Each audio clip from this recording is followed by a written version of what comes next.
And what is that selection about? Selection about artificially making some people minoritized, right? So if you understand that, you will understand the whole thing very clearly. And how to dismantle that, and why to dismantle that, why to dismantle this artificial system of hierarchy. First of all, why? It should be dismantled just because it is not a natural selection. And when you suppress a section of people on the basis of their caste, on the basis of their gender, on the basis of their social background, even on the basis of their ancestors, you are minoritizing people. This is not good for the minoritized people. Why it is not good for minoritized people? Anybody can understand. This nobody like to be oppressed. Everyone wants to be free. Everyone wants to enjoy equal rights. But this is not the point mainly. The main point is that it is not good for the society, right? When the first, when we are talking about gender equality, gender equality started with capitalism, with modernism, and modernism, socialistic modernism, is very much connected with capitalism. I'm not talking about literary modernism. So why gender equality and modernity, social modernity again, which basically means capitalism in society, the transformation of economy from a gross egalitarian society to an industrial society. Industrialization is the basis of capitalism. Why gender equality has become very important? Just because society wants to exploit both the genders, if you believe gender is binary. Because if you keep 50% people confined within the kitchen, within your home, society is being deprived, production is going to be uh, affected. Production means factory production. If you cannot bring out women to work hand in hand with men in modern factories, you cannot get the cheap labor. When the number of laborers is more, then their wages are less. So that means when you suppress a particular part or particular section of the people, you are not doing the best for the society. But still some people will do that. Still society would do that. Why do they do that? Just because to dominate them, to get them exploited by them in different ways. And it is not natural selection, as I told you, right? So this is the societal aspect of this topic. How to dismantle that? How the margin can speak, how the subaltern can speak. When I use the word speak, that means speaking, that means language. Language is basically a system, artificial, where meaning dominates. But how the meaning is constructed, what logic meaning follows. I. Richard has a beautiful book, that Meanings of the Meaning. If you are interested, you can read that. that the meaning we are getting out of a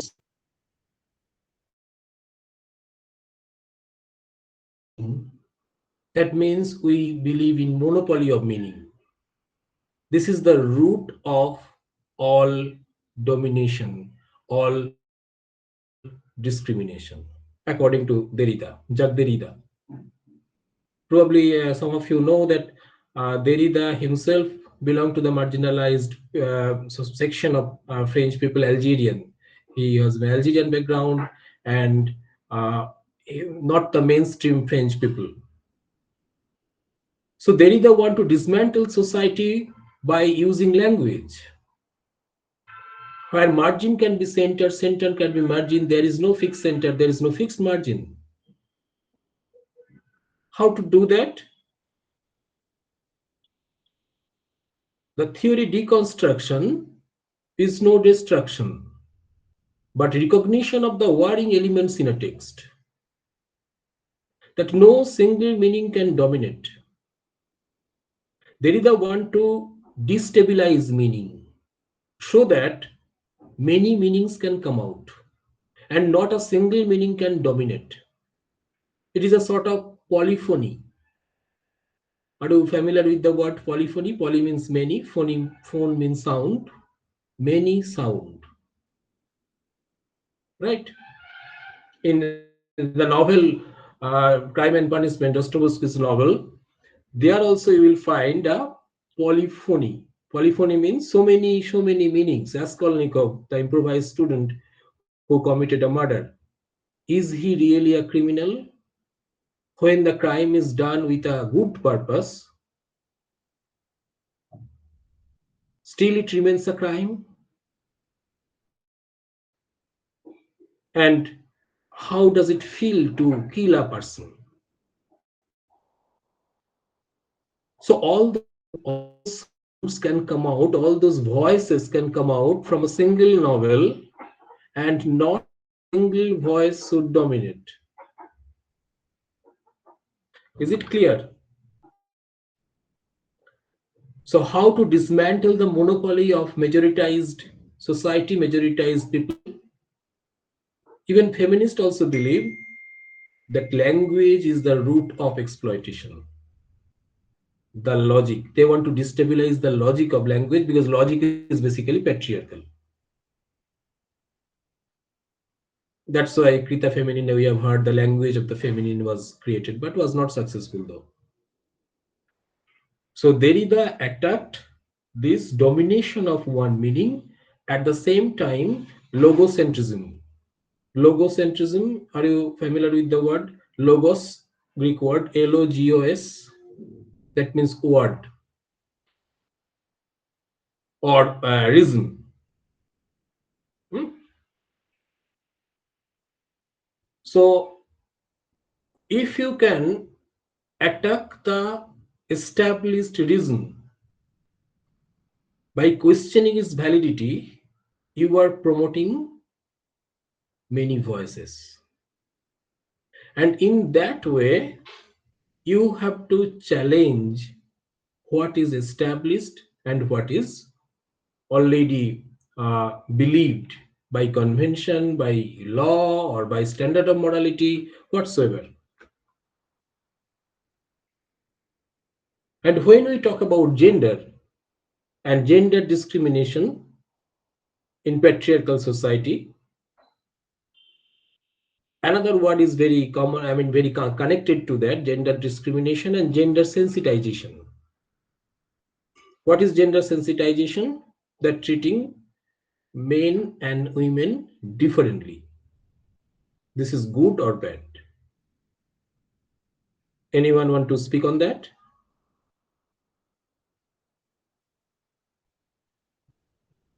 That when we talk about gender sensitization, is gender sensitization a gender discrimination itself?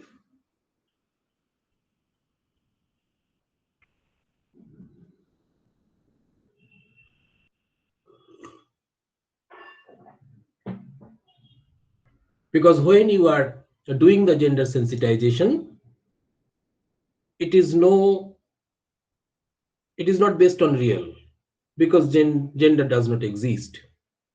We all know that, particularly after the third wave feminism came in 1990s, uh, with the famous book Gender Trouble. So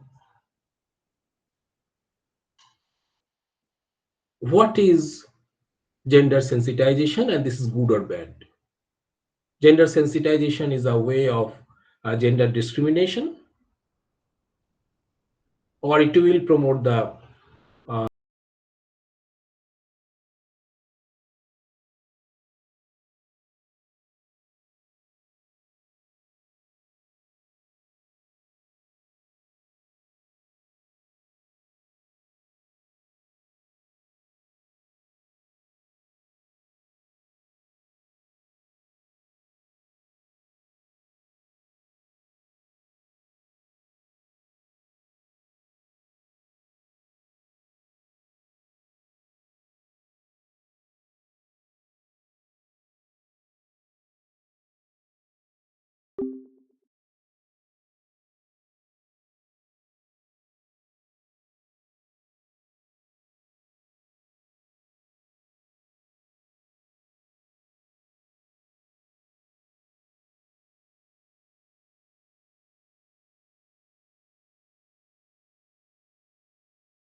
treat subjects equally, those subjects that are not equal, then it is discrimination, right? If you provide same food for a human being and for an animal, it is discrimination, because they do not,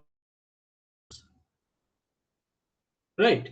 So as we know that women have been already minoritized in society, so demanding equal treatments for already unequalized subjects would be disastrous for women. Hmm? And opposite of gender sensitization is gender equality. Philosophy or ideology. Only thing different branches or schools of feminism have in common is that one belief that women are human. Women are human and should have equality with men in all legal and cultural matters. Again, I'm telling not equality but equity. Equality would mean that everyone should be treated alike without regard for gender. Equality means that everyone should have equal opportunities, which often means that women need to have special consideration. For example, a man who is expect does not need a seat on the bus or train, but a woman in this situation does. Now I'm giving one example.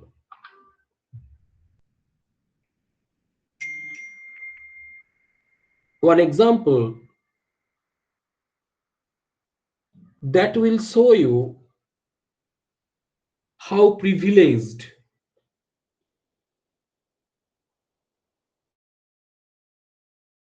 we are, particularly in Western terms. Privileged we are means, uh, uh, just think of a man who is in West Bengal, in India, who is Brahmin by caste, who is heterosexual man, and just imagine a woman born in India into an improvised family that belongs to minoritized and one minority dislike and distrust and believe are less intelligent. She has a high IQ and teaches herself to read English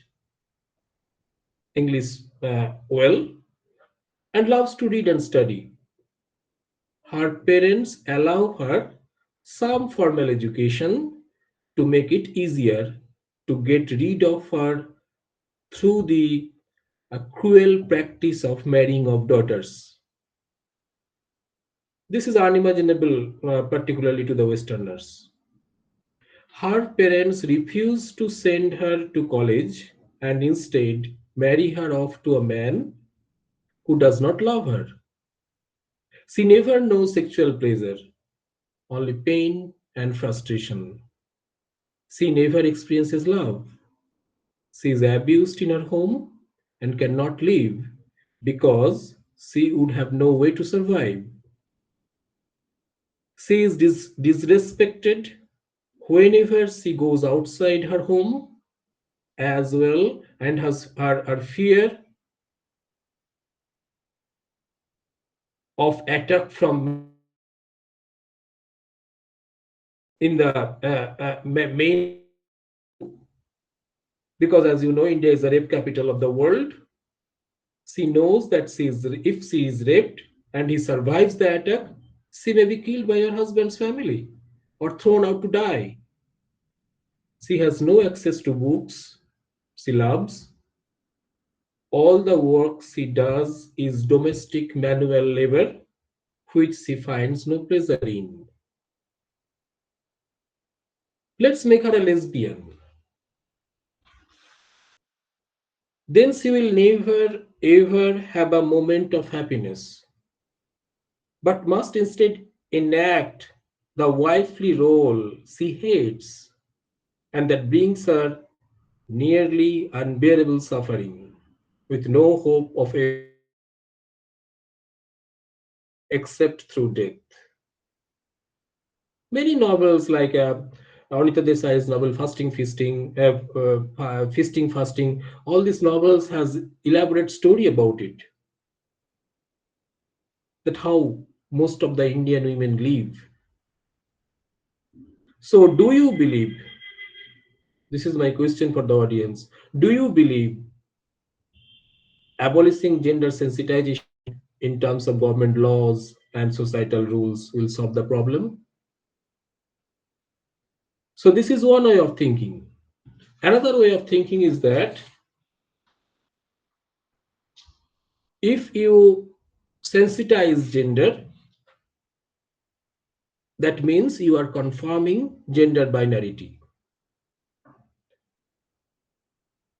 Since many tribal cultures recognize more than one gender and do not understand the concept of gender binarity as it has been introduced in the civilized societies lately, even in Shakespeare's time, gender binarity was not that much confirmed. I think that it is a fairly recent development, right? So in Shakespeare's time, gender was seen as much more fluid and changeable. If you read one play by Shakespeare as you like it, you will understand that during Shakespeare's time, no woman can play the role of a man. So a man is playing the role of Rosalind, who is playing the role of a man again in the play, right? And audience are enjoying the play. That means they are believing the act. That means gender is just acting. So a large part of gender being understood as binary seems to come with the rise of the sense of a family identity rather than a tribal identity. This marks women being used to produce male babies in patriarchal societies. And of course, some religions also play a part. The biological differences. The biological differences, as we believe, women. As you know, in Judith Butler's Gender Trouble and along with the third wave feminism, they do not believe that even sex is biological. They believe that sex is also a construction, social construction. It is cultural. It is also very inconsequential to me, as all humans are different. Some people, some argue that some small some curly hair, and some are straight hair, right? A short, thin, red-haired man who is physically strong will not necessarily have any feelings than a tall, fat, dark-haired who is physically weak one. So why would body size, shape, and penises and clitorises are very similar in structure and in sexual function. So why would that make any difference? Women have no posted glands, so cannot enjoy orgasm from anal penetration alone the way men do. But does it make any difference? And many women have no protruding breast, while men do.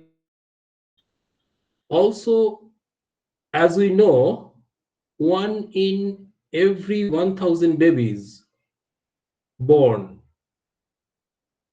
has no identifiable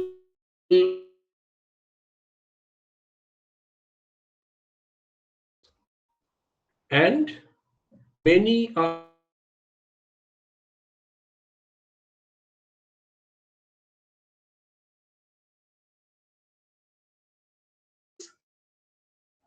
right, and they are called cisgender. So neither male nor female. Culture constructs binarity and gender difference out of the extremes of very long spectrums.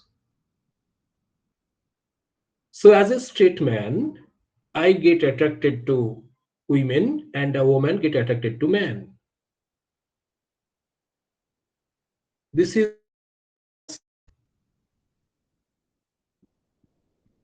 yes, it is a gender bias. I am a gender bias. Most of the gender studies say that an exclusive attraction based on what genitals the person has or what you think they have is the result of gender bias, right? I take it from what I say about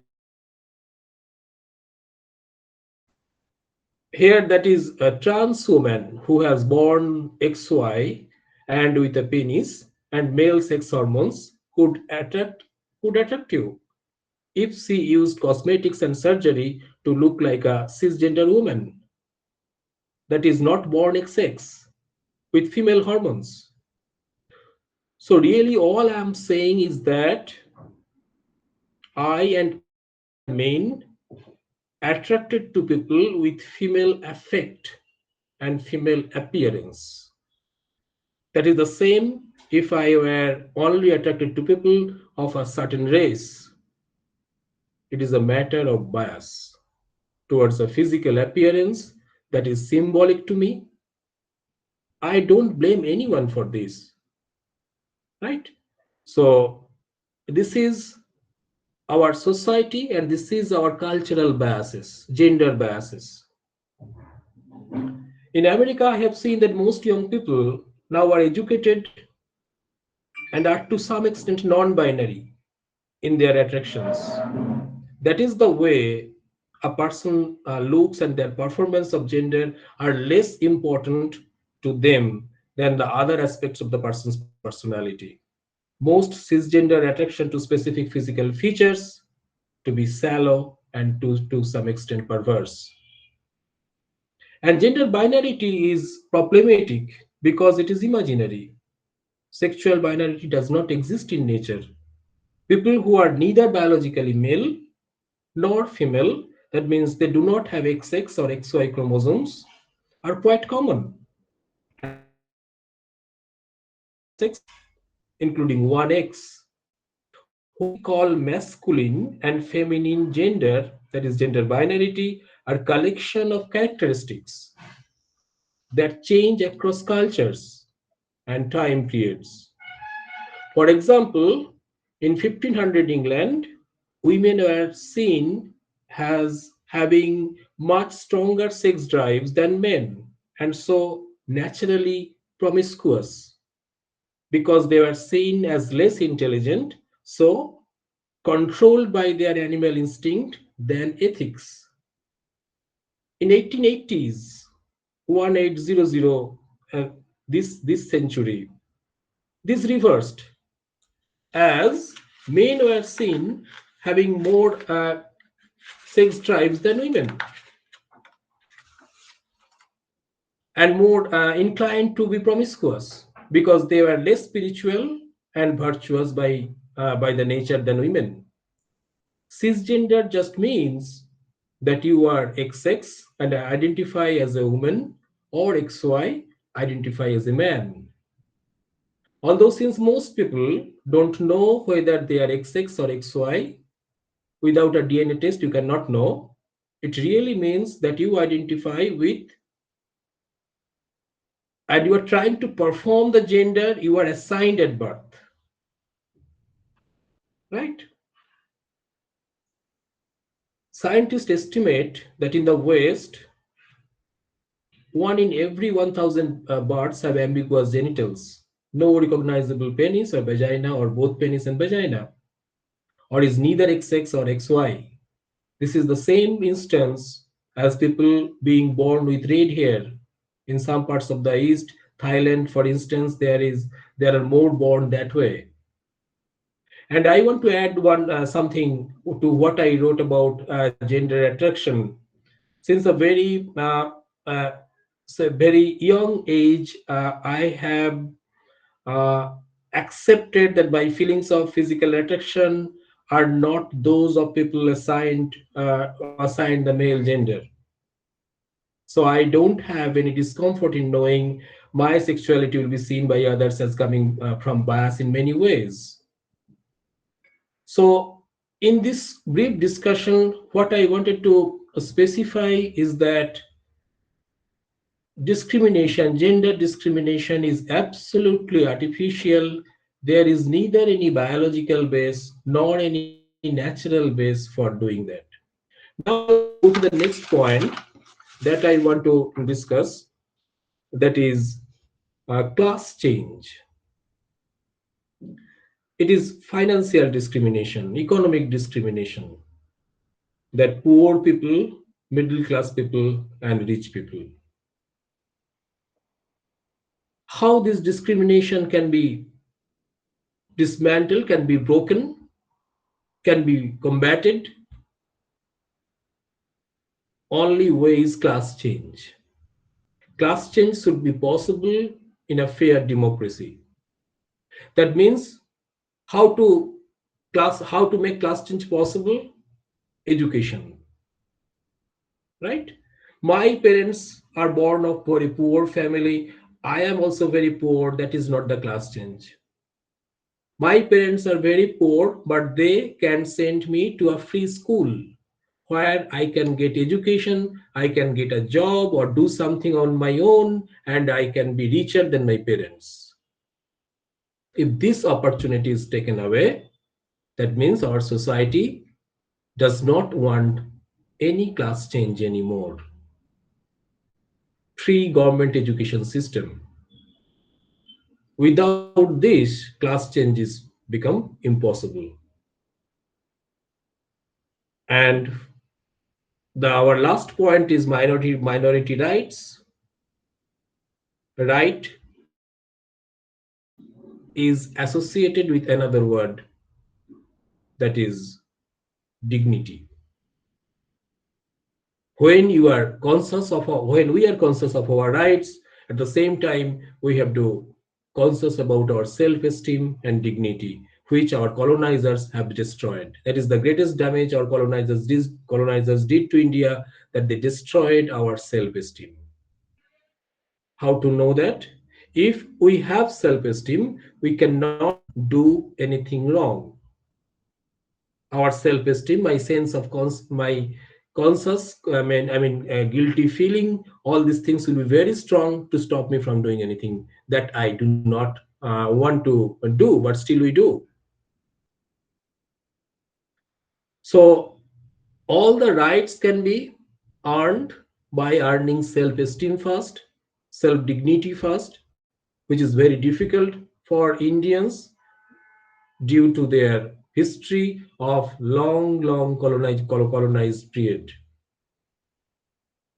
And this colonization, Edward Said also commented on that in his book Orientalism.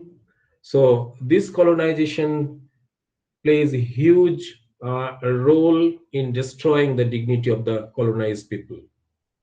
And when your dignity is lost, you cannot think of your rights, right? So with this small discussion, let me conclude this my talk, and I will be happy if you have some generalized question. Thank you. Thank you so much, Abhikda, for accepting our invitation and for delivering such an insightful talk on the subject.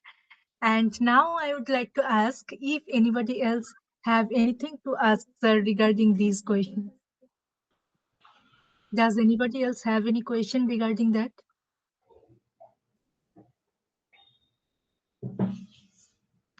Since nobody has any question to ask further to Dr. Abhik Mukherjee, now with the resource Okay, person. I want to quote from WHO in one particular line. This suddenly came to my mind relating to this earning rights. That oh, wear your tribulation like a rose is a hymn to Saint Cilicia. One line is there. So when you are struggling for getting your rights, you have to suffer, but your suffering should be accepted like a rose. And there is a popular American saying that no good deed goes unpunished. So be ready to suffer and earn your right. Why we should not change the society we live in? Thank you. Thank you, thank you, thank you so much. Um,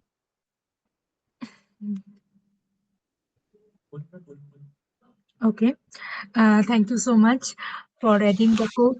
Now, with your permission, I would like to initiate our paper presentation session. Yeah, May please go we? ahead. Thank you. Yeah. Just give me a few minutes. Just give me a few minutes, okay? Now, Bornuna, are you ready with that? Are you ready?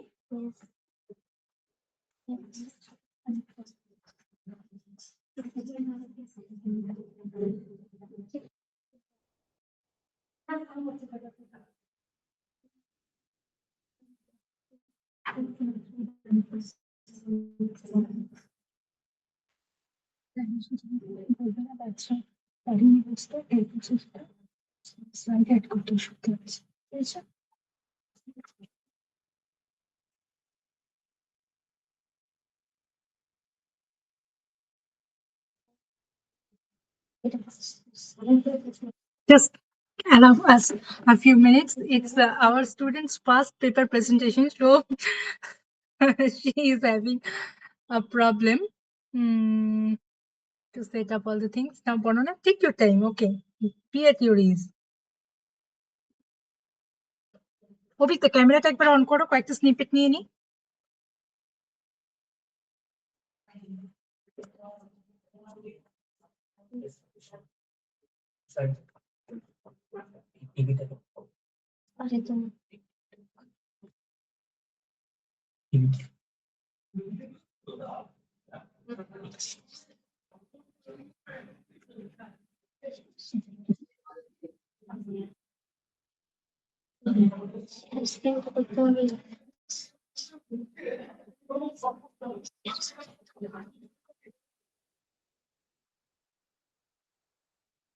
Thank you.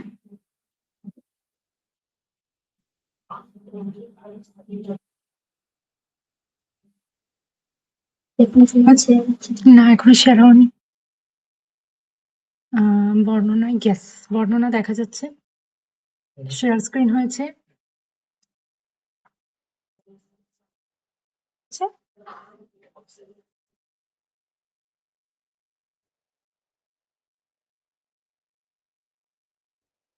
Ready?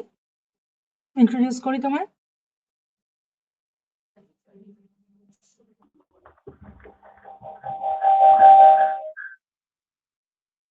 করে করো, আমি এটা of করে দিই আগে। ওকে।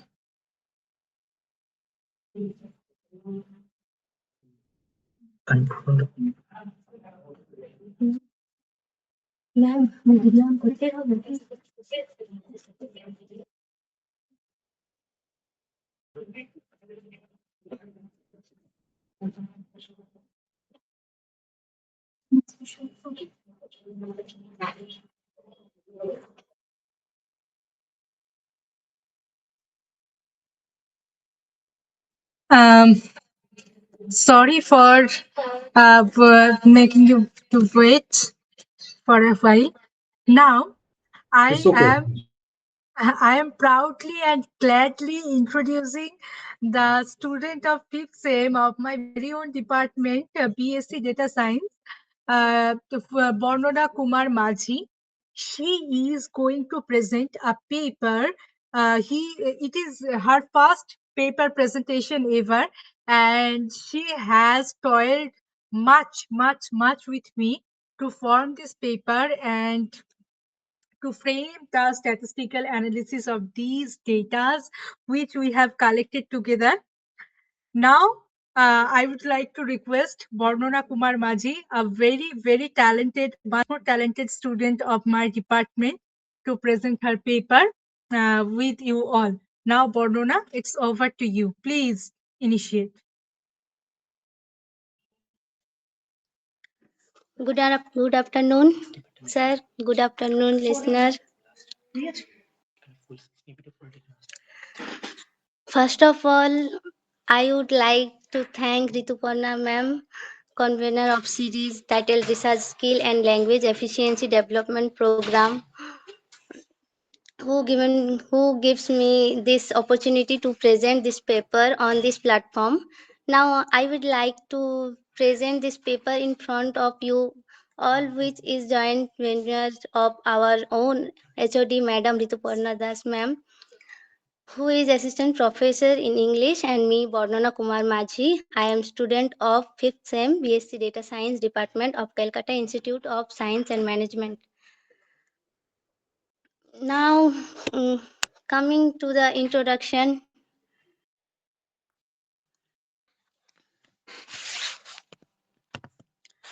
we all know that minority rights are essential for a democracy and social equality.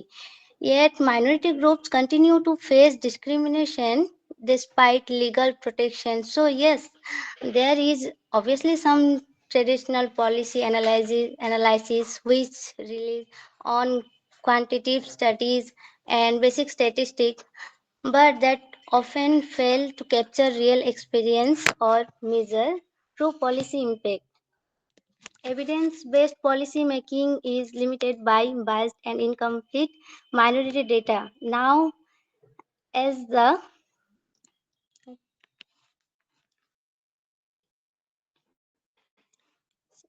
now as the recent advance in data science, machine learning, NLP, like natural language processing, that is, and causal inference provided powerful tools to analyze complex social data. Now we try to proceed a computational, ethical, and evidence-based framework to identify inequalities, uh, evaluate policy effectiveness, and support fair and transparent minority rights governance, betterment of the socio-cycle status of the minority. Now coming to next slide, that is background and needs, that is which is integrated art for this research work. Now I would like to discuss যে আমাদের কতটা বা কি জন্য এই research তালিকাটা বেছে নিলাম, that is minority groups fact, persistence in inequality in education, job, healthcare and justice. Now myself from Purulia, and আমি আমার চারিপাশে এত মাইনরিটি আমরা যাকে বলি সেই সমস্ত ট্রাভেল, যাদের ট্রাভেল কমিউনিটি আর মাইনরিটিও বলার থেকেও তারা তো marginalized marginalized বলা হয়, they are called as marginalized. I myself as OBC candidate, that is other backward class, that means I also am hailing from the minority community, so I know the struggle that it is, uh, badha vipatti sangram, that we have to face every day regarding education, jobs, healthcare. Now I have on qualitative studies and limitation statistics, so I through that there is scope of inputs, some quantitative studies, also scale, bias, and causal evaluation, which are knowledge regarding parsing,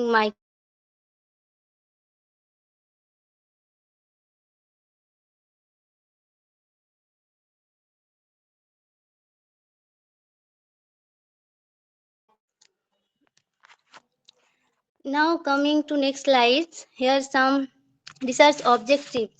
In nutshell, I am discussing that data science application, which I am going to use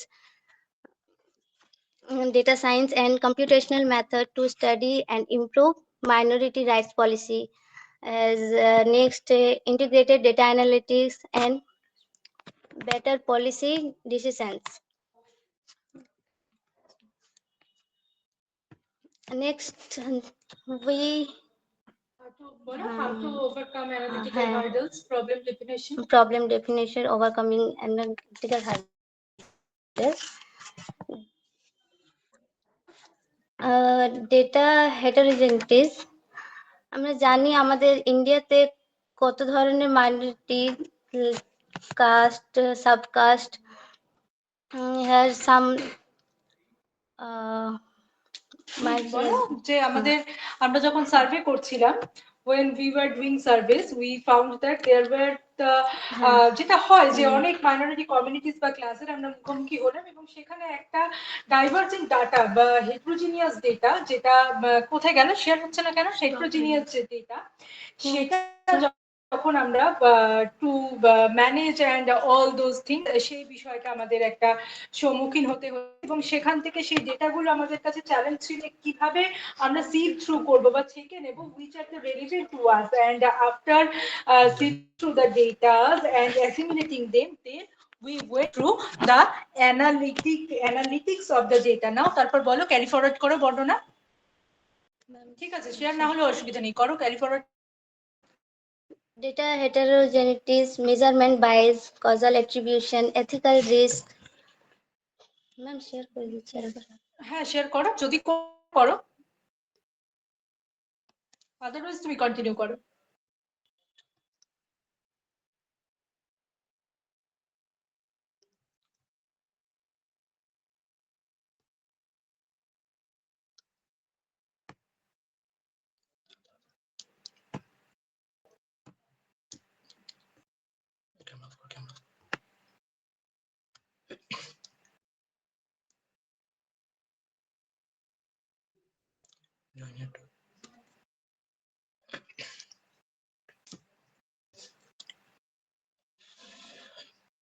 নাহলে অসুবিধা নেই, তুমি করো share, মানে তুমি carry forward করতে পারো।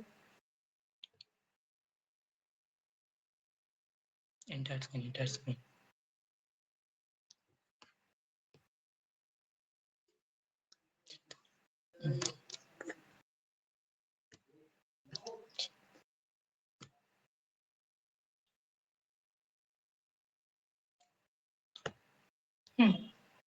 হ্যাঁ, যেখানে সরি টেকনিক্যাল সমস্যা হলো। তো এবার যেটা আমি বললাম যে ওই অ্যানালিটিক্যাল মডেলিং বা পলিসি মেকিং করলাম, তারপরে চলে যাও আমরা কম্পিউটেশনাল ফ্রেমওয়ার্ক, এটা তুমি খুব ভালো বুঝতে পারবে, তুমিই করেছো, বলো। Data collection, data pre-processing, analyzing, modeling, policy simulation, difference policy, and visualization. Data collection has data gathered multiple sources, NGO, news, and basically social media most probably, and records, surveys also.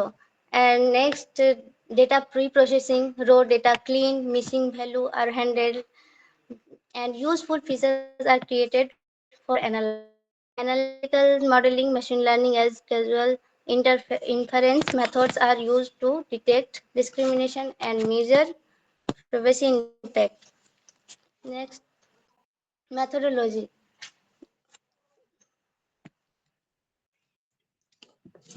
Methodology basically two types: structured data, unstructured data. Just structured data basically means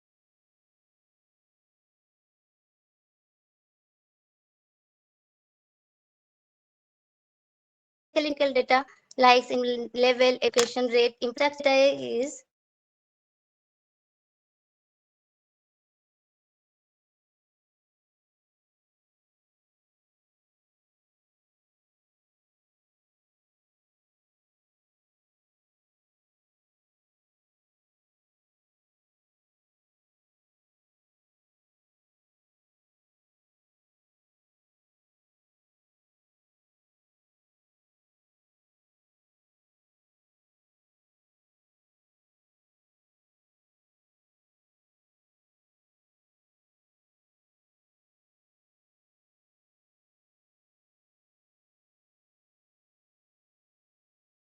sources like government records, surveys, news, and social media also. This gives us information about how minority groups are actually living and what problems they face. Next, we clean and prepare the data. Here we remove errors, fill missing values, and organize everything so it can be used properly. This step is important because messy data can give wrong results. Next, then we analyze the data using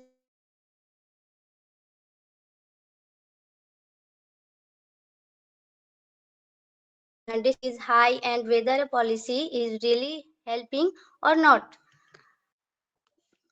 After that, we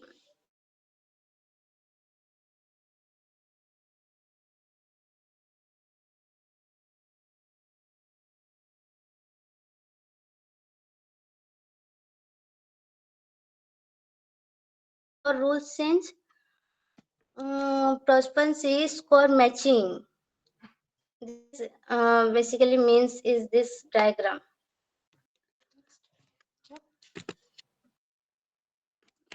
Causal inference techniques.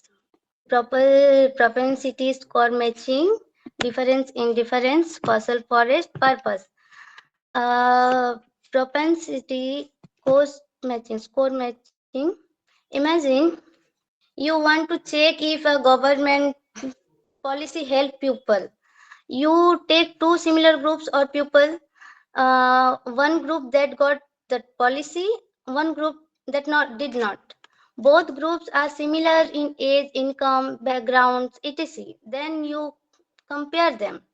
This helps you see the real effect to the policy, not because of other differences. Difference in differences, here you to compare changes over time. You look at a group that received the policy, a group that did not. You check before and after the policy. If the treated group improves more than the untreated group, the and finally the difference is likely due to the policy. Next is causal forests. This is a mainly machine learning method. It helps find which groups benefits more and which groups benefit less. So instead of one average result is so difference effects for different it is basically this purpose. The main goal is to find the true impact or policy, predict what would happen. We change things.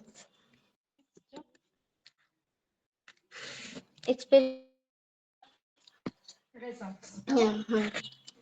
Dataset, a synthetic dataset was created to simulate real-world minority rights analysis. Data covers multiple religions, years, minority groups to capture diverse social context. Here, some types of integrated socio-economic integrators like income, employment, education, health access, etc. Next, policy intervention metadata. types of policies, funding, duration, and scope. Next, outcome indicators like reported discrimination rated, educational gaps, employment gaps, and many things. Ethical and governance metrics, measure of fairness, transparency, and social inclusion.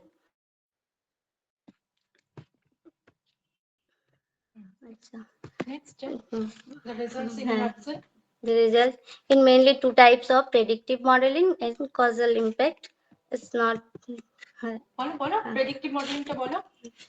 It's not linear models perform better than similar simple linear models because social or policy that interacted in complex ways. Gradient boosting gave the highest accuracy of predicting discrimination levels. And causal impact active minority rights policy were funds to directly reduce discrimination and improve employment and education outcome.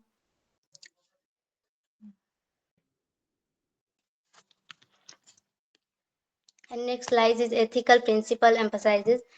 This is data privacy and protection, bias our modeling, transparency and explainability, human oversight and decision making, avoidance, discrimination, and communities. Next.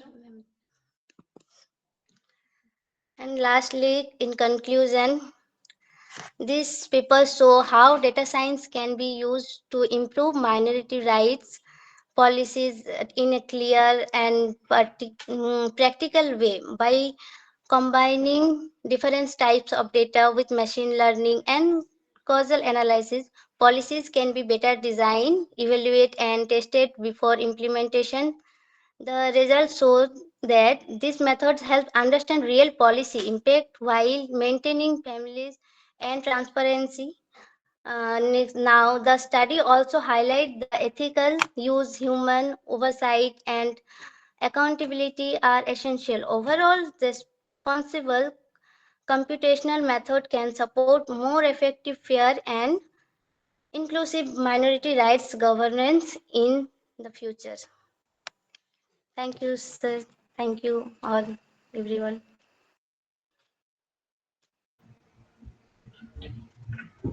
So, should I should I Thank comment? you. Just a minute. Thank you, Bornona, for presenting the paper. Now I would like to go to our resource person and the guest of this paper presentation session, Dr. Abhik Mukherjee, if he has any question to ask or any insight to be shared. Yeah. So no specific question, but I would thank Barnona Kumar Majhi for your and your co-author or convener Rituparna Das for your hard work and innovative ideas. This is a very innovative idea that you have connected AI and minority rights. It is a sort of digital humanities that is applied to humanities right now. So how AI can fill in the lacunas that we cannot manually do to cope up with the minority problems and minority rights problem basically. But at the same time, I would suggest you to work on this particular field. What field? That AI is also created by patriarchy. That means when you are using AI, you are also reinventing patriarchy and capitalism, probably in an augmented form.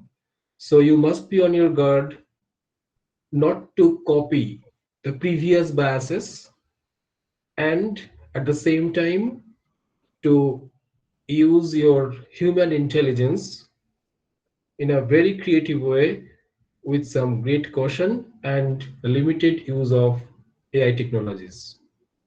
That is my observation about this paper. Thank you, and thank you again, particularly Vardhana Kumar Maji, for your excellent presentation and hard work. Thank you, sir. Thank Thank you, you. sir. Thank you, sir. Thank you so much, Obida. for joining the session and for staying with us for such long. Now, with a vote of thanks, I would like to conclude the session. I'm really thankful to Mr. Prosenjit Naik and Mr. Indranil Basu for helping all possible ways to make these idea of this program to in reality.